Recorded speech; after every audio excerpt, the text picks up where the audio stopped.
A Jackson County case went cold for more than 5 decades. It became the talk of the town, posing a question how 3 teenagers died. 52 years later, the case took a surprising turn. WDRB's Jalen Level talked with a family about the findings that changed the entire investigation. In 1971, 3 teens died in a cabin fire that's now this patch of woods. At the time, only 2 of the teens were identified, creating the mystery that would span half a century. Bunch of emotions all at once. I didn't really think I would ever know until I died. Linda Pack is the younger sister of Michael Sewell. I've had people all my life come up to me and say, you ever find out what happened to your brother? More than 50 years ago, Pack's brother was at a small cabin with 17-year-old Stanley Robison and 19-year-old Jerry Autry. It was around Christmas.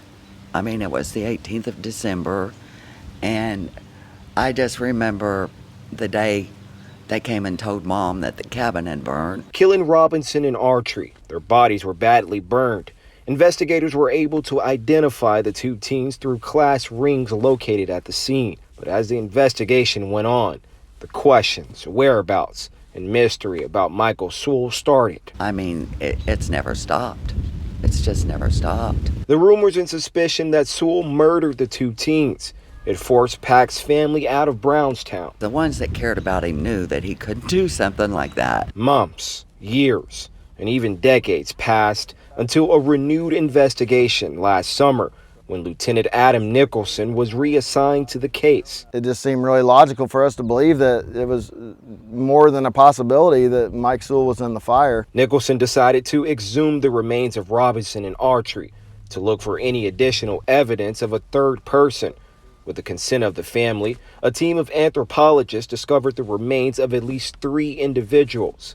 Investigators believe the third person's remains are Sewell. Now to finally know that what they thought all along is truth, really means a lot to them, and it means a lot to us too, to be able to bring those answers to the family. While the DNA didn't 100% prove the remains were Sewell, investigators believe the presence of remains answered one of the most pressing issues in the case. For Pack and her family, it brings closure. I just feel like I was blessed. God's the one that helped us get through this. I'm just glad I got to be alive long enough that I got to know the truth. To an end of a 50-year mystery. Reporting with photojournalist Emily Evans, Jalen Level, WDRB News.